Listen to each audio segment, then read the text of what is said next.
저는 기쁨의 통로인 것 같아요. 기쁨이 아닌 상태에 있는 사람들을 기쁨으로 데려가는 그런 사람인 것 같아요.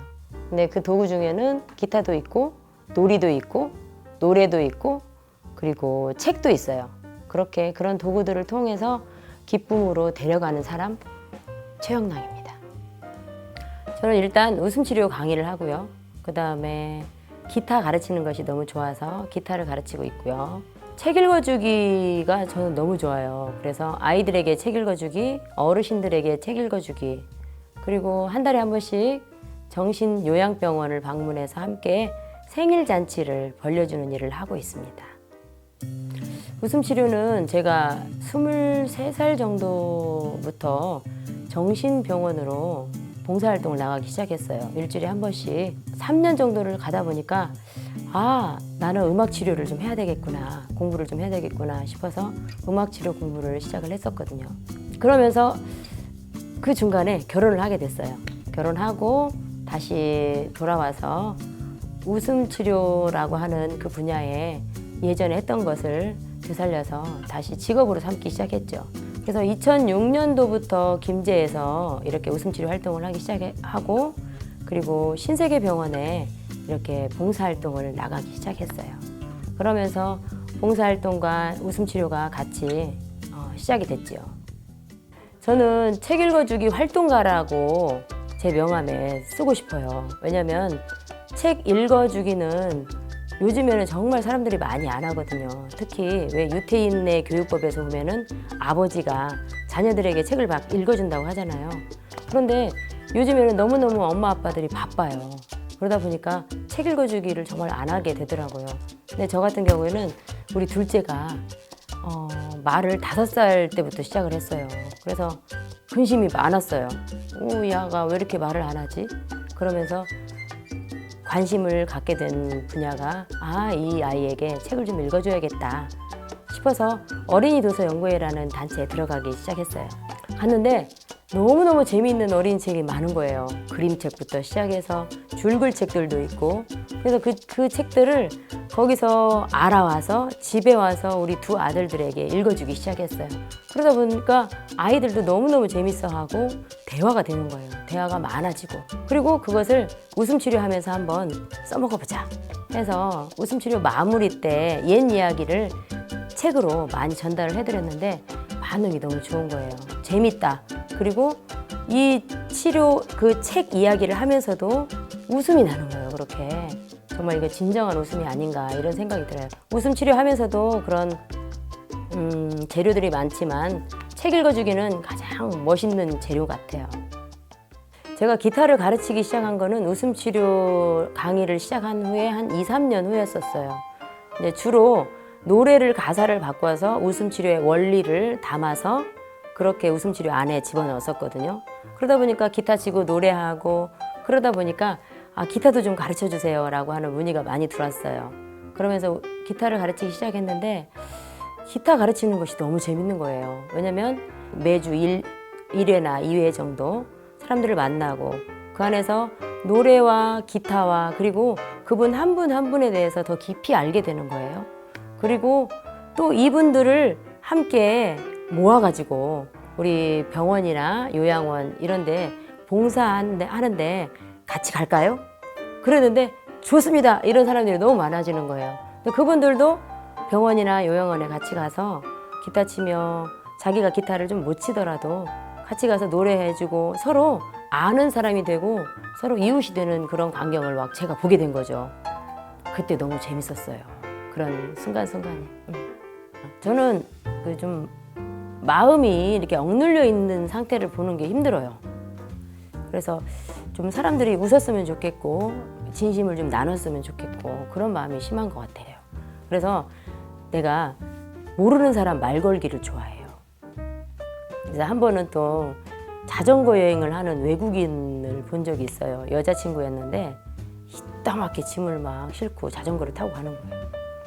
그래서 왠지 말을 걸어보고 싶은 거야. 저 사람은 왜 이 머나먼 이국 땅에서 여기까지 와서 자전거를 타고 어디를 가는 것일까?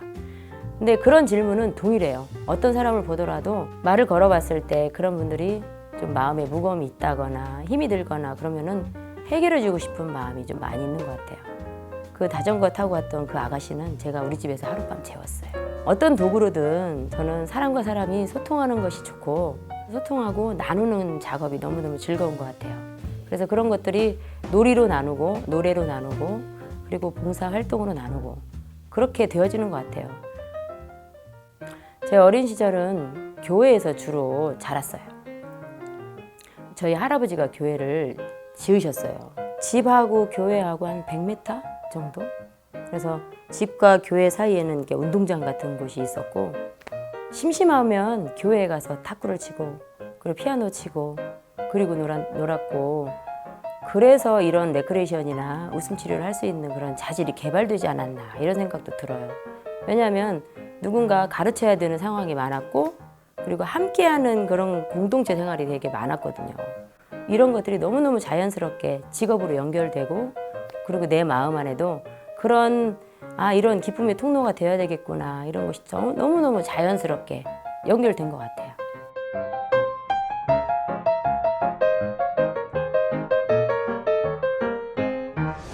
에너지가 넘치고 그냥 우리에게 힘을 주는 힘을 주시는 분이고요. 그리고 매사에 최선을 다하시고 또 진실하신 분이라고 느꼈어요. 네. 아마 이게 사랑일 거야. 정신요양병원에 한 달에 한 번씩 생일 파티를 해드리러 가는데 그날은 저희가 일방적으로 공연을 하는 것보다는 환우분들의 이야기를 듣고 싶었어요. 그래서 질문을 드리기로 했는데 그 질문이 뭐냐면 인생에서 가장 기뻤던 때가 언제냐 라고 질문을 드렸는데 먼저 우리 공연자분들에게 질문을 드렸죠. 그때 공연자가 3분이었는데 먼저 공연하셨던 분이 색소폰 연주하시는 우리 목사님이었어요. 근데 그 목사님이 아들 하나 딸 하나 있거든요. 근데 그 아들이 중1 들어갔는데 전교생 80명 중에 글쎄 60등을 했대요. 중간고사 때. 그리고 정말 기뻤던 일은 그 60등에서 이번에 기말고사에서 20등으로 40단계로 올라간 거예요. 그 얘기를 그 목사님이 되게 정감 있게 해주신 거예요.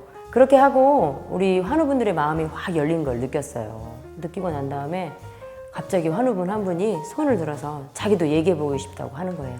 그래서 그래요? 어떤 기뻤던 순간이 있었냐 하니까 기뻤던 순간보다 제가 지금 도전하고 싶은 순간이 있다. 그러면서 그 목사님 색소폰 공연을 듣고 자기도 예전에 여기 병원에 들어오기 전에 피아노 연주를 했었는데 지금은 두려움이 꽉 차서 그렇게 한번 해보고 싶어도 손이 떨리고 그런다는 거예요. 그러면서 지금 그 용기가 생겼대요. 그러면서 한번 해보고 싶다고 하는 거예요. 그래서 피아노를 이렇게 나와서 연주를 하는데 캐논 변주곡을 연주를 하는 거예요. 정말 너무 멋지게 연주를 막 하면서 연주가 계속 되면 될수록 다른 환우분들도 더 자세히 듣고 싶어서 이 피아노 옆으로 하나 둘씩 모여드는 거예요. 그래서 이렇게 나선형으로 이렇게 그 환우분들을 보면서 그 연주가 딱 끝났는데 우리가 진짜 그런 박수를 들어본 적이 없어요. 우레와 같은 박수를 막 쳐줬어요. 그랬더니 그 환우분이 이렇게 웃으면서 되게 만족한 표정을 주었어요. 그러면서 지금 이 순간이 가장 기쁘다 그렇게 말씀해 줬거든요. 근데 이렇게 한 달 한 달 생일 잔치를 하면서 그 환우분들을 개인적으로 아는 것이 정말 기쁨이고 보람인 것 같아요. 봉사활동을 굳이 그렇게 시간을 내서 하냐 또는 뭐 경제적인 형편이 좀 나아지면 하면 안 되겠냐 이런 얘기도 했었죠. 그런데 저는 그렇게 생각했었어요. 봉사활동은 지금 있는 이 자리에서 내가 가지고 있는 것 그냥 그것을 전해주는 것이 그냥 봉사활동이라고 생각했었어요. 그러다 보니까 남편도 그 생각을 서서히 받아들이게 되고 이제는 같이 가게 되고 그리고 무엇보다 자녀들과 함께 같이 가니까 우리 남편의 생각이 확 바뀐 것 같아요. 그리고 자녀들도 그 안에서 기쁨을 느끼고 보람차다는 생각을 더 많이 하는 것을 옆에서 보게 되니까 저절로 바뀌더라고요. 사실 아들이 초등학교 4학년 정도부터 틱 장애가 되게 심했어요. 그래서 어떤 정서적인 불안이었는지 지금 잘 모르겠어요. 원인은 모르겠는데 음성 틱까지 굉장히 심했었어요. 그래서 꺽꺽 소리를 내면서 수업에 방해가 될 정도로 그렇게 심했거든요. 그런데 이제 초등학교를 아주 큰 초등학교에 있다가 한 학년에 한 반만 있는 그런 소규모 초등학교로 전학을 갔거든요. 근데 이제 그쪽에서 선생님을 아주 좋은 분을 만났어요, 우리 아들이. 그래서 그 선생님으로 기타도 배우고 사물놀이도 배우면서 이 친구가 음악에 눈을 뜨게 된 거죠. 그리고 저도 이제 틱을 계속해서 집에 와서도 하고 학교에서도 하니까 이 친구를 어떻게 해야 될까 생각하면서 그렇게 책도 좀 읽어주면서 밤에는 꼭 책을 잠자기 전에 30분, 40분씩 읽어주고 그리고 항상 그 기타 치고 노래하는 그런 시간을 좀 많이 가졌어요. 그리고 일부러 길거리 공연도 가서 야 해보자 한번 해서 한옥마을에 가서 길거리 공연도 하고 그리고 물론 병원 한 달에 한 번씩 하는 그 봉사활동에 데리고 갔죠. 매달은 아니더라도. 그리고 사춘기가 오면서 또 이 친구가 거부하기도 하고 그러면서 고등학교 2학년 때쯤 노래를 해야겠다는 마음을 먹게 됐어요, 이 친구가. 그래서 그 이후로는 더 자주 갔던 것 같아요, 신세계병원에. 그리고 그렇게 환우분들한테 노래를 해주면서 이 친구가 나는 어떻게 노래하는 사람이 되어야겠다라는 걸 말하더라고요. 그래서 사람의 마음을 치유하는 노래하는 사람이 되고 싶다는 그런 이야기를 해줬을 때 이 봉사활동이 이 가족에서도 정신적인 문제 그리고 육체적인 그런 문제 이런 문제까지 골고루 좀 안아주지 않았나 이런 생각이 들어요. 그래서 우리 큰아들, 작은아들, 우리 남편까지 함께 공연을 했던 적도 있어요. 그렇게 같이 해오면서 저희 가족들 간의 대화도 더 풍성하게 나고 정말 저희는 봉사활동으로 우리 가족이 정말 더 심신이 건강해진 그런 시간을 보냈던 것 같아요.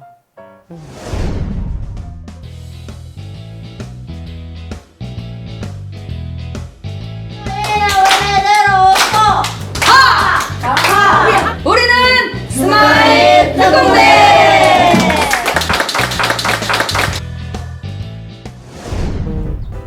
저는 웃음 치료하면서 여러 다양한 계층들을 만나게 돼요.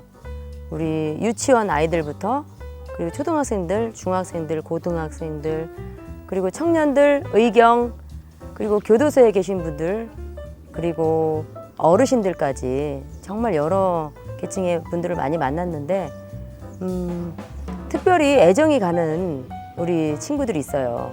특히 초등학생들 그리고 청소년들에게 좀 자유롭게 놀게 해주셨으면 너무 좋겠어요. 놀면 놀수록 아이들은 정말 아이디어도 많아지고 창의력도 많아지고 저희 세대들은 정말 놀면서 자랐거든요. 들로 산으로 그리고 자연의 이 도구로 인해서 놀고 그리고 놀이를 통해서 서로 어떻게 관계하는지 알게 되고 그랬는데 요즘 아이들을 보면 너무너무 안쓰러워요. 근데 그런 것들을 이 지자체에서 정말 그 법으로 좀 뭔가 놀 시간을 마련해 주셨으면 좋겠어요. 웃음치료사로서 정말 부탁드립니다. 그 친구들이 공부에 치우치는 그런 시간만큼 적당히 잘 놀 수 있는 전라북도였으면 좋겠어요. 지금 하는 것처럼 여러 사람을 만날 때 진정성이 있고 그리고 진실의 힘을 발휘할 수 있는 사람이 점점 더 돼갔으면 좋겠고 또 작은 꿈이 있다면 저희 아들이 노래를 하는 친구거든요. 근데 그 친구랑 기타 하나 메고 저희 한국 노래로 한국의 정서, 한국의 문화로 세계 여러 나라를 다니면서 우리나라 노래 어때요? 우리 문화 어때요? 하면서 놀이와 노래를 전하면서 여행을 하고 싶은 것이 작은 꿈입니다.